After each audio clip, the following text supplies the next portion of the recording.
بسم اللہ الرحمن الرحیم قال النبی صلی اللہ علیہ وآلہ وسلم ادبوا اولادکم علی ثلاث خصال حب نبیکم وحب اہل بیتہ وقراءۃ القرآن۔ قابل صد احترام معزز حاضرین و سامعین، السلام علیکم ورحمۃ اللہ وبرکاتہ۔ آج کا یہ سالانہ دوسرا عرس پاک تعارف دوست احباب کروا رہے ہیں، اور آج ہمارے درمیان عظیم مذہبی اسکالر، عظیم عالمی مبلغ، میری مراد حضرت علامہ مولانا ڈاکٹر حافظ محمد سلیمان مصباحی صاحب دامت برکاتہم العالیہ سٹیج پر جلوہ فروز ہیں۔ آپ لوگ زیارت سے مشرف ہو رہے ہیں۔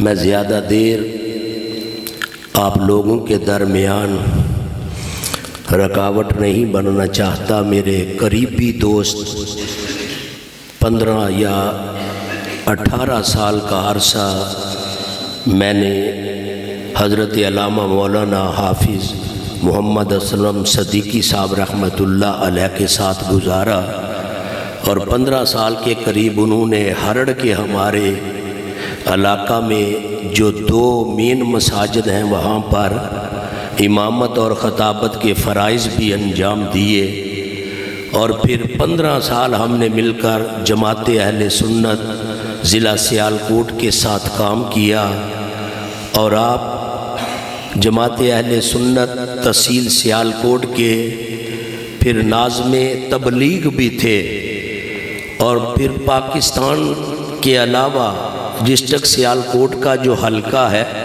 اور اس میں تقریباً ہم نے 15 سال کے قریب 80% دیہات جو ہیں ضلع سیالکوٹ کے، ہم نے جو دروس قرآن رکھا تھا اس میں حضرت صاحب ہمارے ساتھ ہوتے تھے، اور آپ بے لوث جاتے، سب بے لوث کام کرتے، اور جا کر دین کی اشاعت اور عقیدہ اہل سنت کا پیغام دیتے۔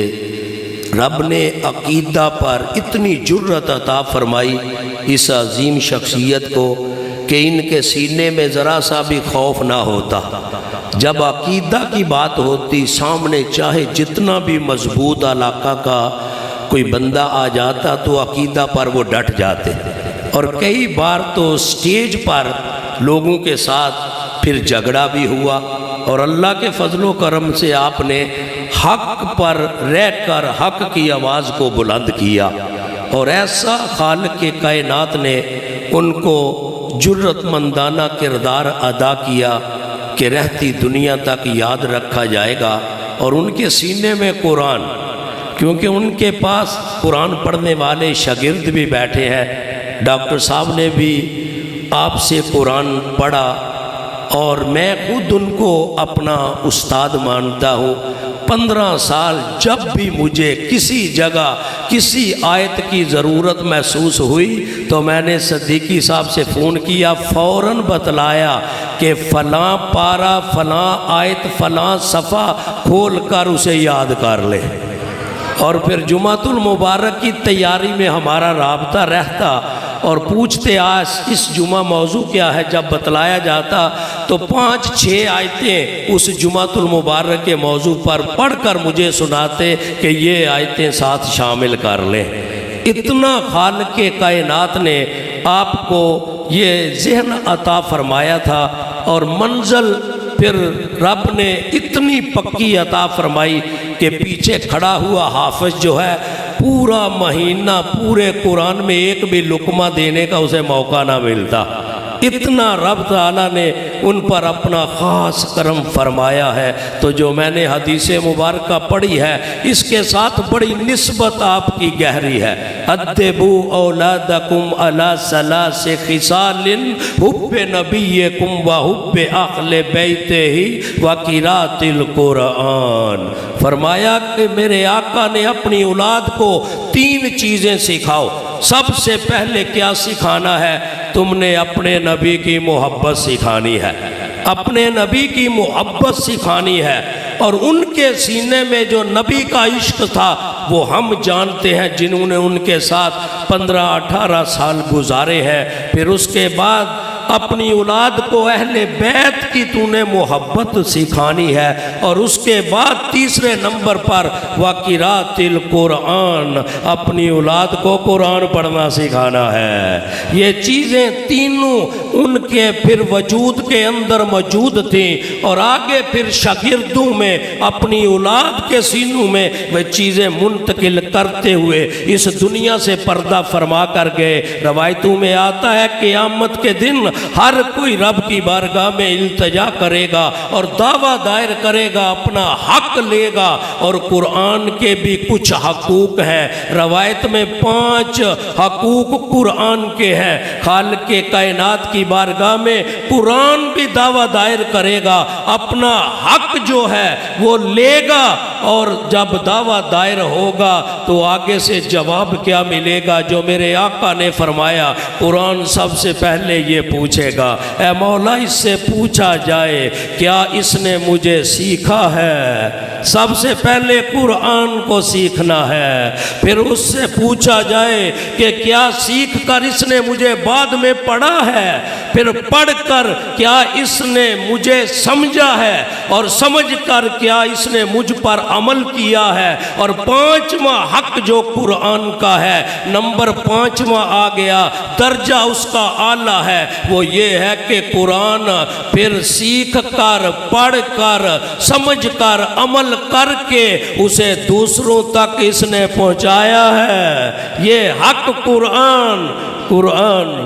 نعرہ تکبیر، نعرہ رسالت، نعرہ تحقیق، نعرہ حیدری، پیر سید احمد رضا شاہ صاحب، پیر سید احمد رضا شاہ صاحب، تاجدار ختم نبوت زندہ باد۔ ماشاءاللہ، مجھ سے قبل محترم جناب انجینئر نوید رضا صاحب جو آپ کو تعارف بھی کروا رہے تھے علامہ محمد اسلم صدیقی صاحب کا، بڑے پیارے انداز میں آپ کا تعارف بھی کروایا گیا۔ اور یہ 5 چیزیں جو حدیث میں آتا ہے یہ کس شخصیت کے سینے میں پائی جاتی تھی؟ یہ حضرت علامہ مولانا محمد اسلم صدیقی صاحب کے سینے میں۔ یہ 5 چیزوں کا حوالہ جو میرے آقا نے فرمایا، انہوں نے قرآن سیکھا، پھر قرآن پڑھا، پھر اس کو سمجھا، پھر اس پر عمل کیا، پھر اس کو دوسروں تک ساری زندگی پہنچایا۔ اور دوسروں تک پہنچانے والا اجر کیا لیتا ہے؟ میرے آقا کا فرمان ہے، میری امت میں سب سے جو افضل 2 میرے امتی ہیں، ان میں ایک وہ ہے جو قرآن پڑھانے والا ہے، ایک قرآن پڑھنے والا ہے۔ ایک قرآن پڑھانے والا، ایک پڑھنے والا، یہ کردار ادا کیا۔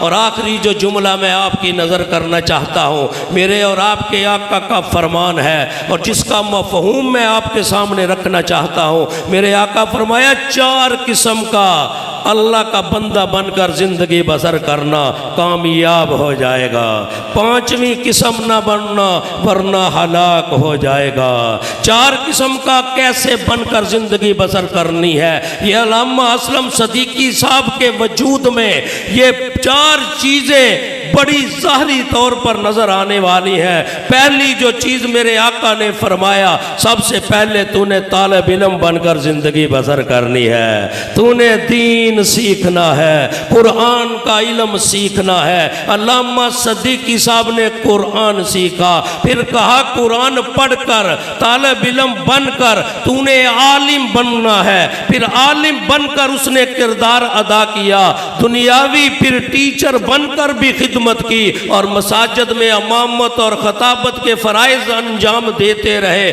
تیسرے نمبر پر یہ کام کرنا ہے کہ جب کوئی دینی بات کر رہا ہو اسے کان لگا کر تو نے سننا ہے۔ یہ صدیقی صاحب کا کردار تھا۔ جب بھی ہم جس جگہ جاتے اور خطاب عالم دین کا اتنا غور سے سنتے، ایک ایک بات کو نوٹ کرتے، ہمیں بعد میں بتلاتے کہ ہمارے اس عالم دین نے یہ باتیں کی ہیں۔ کان لگا کر سننے والے۔ چوتھی قسم یہ بننا ہے کہ تم نے علم اور علم والوں سے پیار کرنا ہے۔ ان کا علم اور علم والوں سے بڑا پیار تھا۔ ڈسٹرکٹ سیالکوٹ کے جتنے علماء حفاظ تھے علامہ اسلم صدیقی صاحب کو جاننے والے۔ اور آخری بات پھر پانچواں، ماشاءاللہ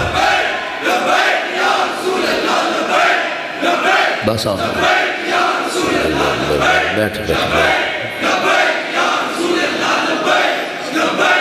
چار قسم کا انسان بن کر زندگی بسر کرنا۔ یہ چاروں قسمیں میں نے آپ کو بتلائی ہیں۔ یہ ان چاروں کا جو پھر ظاہر ہونا علامہ اسلم صدیقی صاحب کے وجود سے ہمیں نظر آتا ہے۔ پانچویں قسم نہ بننا ورنہ ہلاک ہو جائے گا۔ وہ پانچویں قسم کون سی ہے؟ میرے آقا فرمایا علم والے اور علم سے دوری جو ہے وہ تجھے تباہ کر دے گی۔ علم والوں کے ساتھ نفرت کرنا اور علم سے نفرت کرنا، ان کا سینے میں بغض رکھنا، تو تباہ و برباد ہو جائے گا، ہلاک ہو جائے گا۔ یہ ساری چیزیں علامہ محمد اسلم صدیقی صاحب کے وجود میں موجود تھیں۔ خالق کائنات ان کے درجات بلند فرمائے، اور ان کے بیٹے حبیب الرحمن صدیقی صاحب کو جنہوں نے پھر باپ کی محبت اور پیچھے سے جو کردار اور باپ نے جو پھر اپنی سیرت چھوڑی ہے اس کی جو ذمہ داری لی ہے، میں ان کو خراج تحسین پیش کرتا ہوں۔ آمین بجاہ النبی۔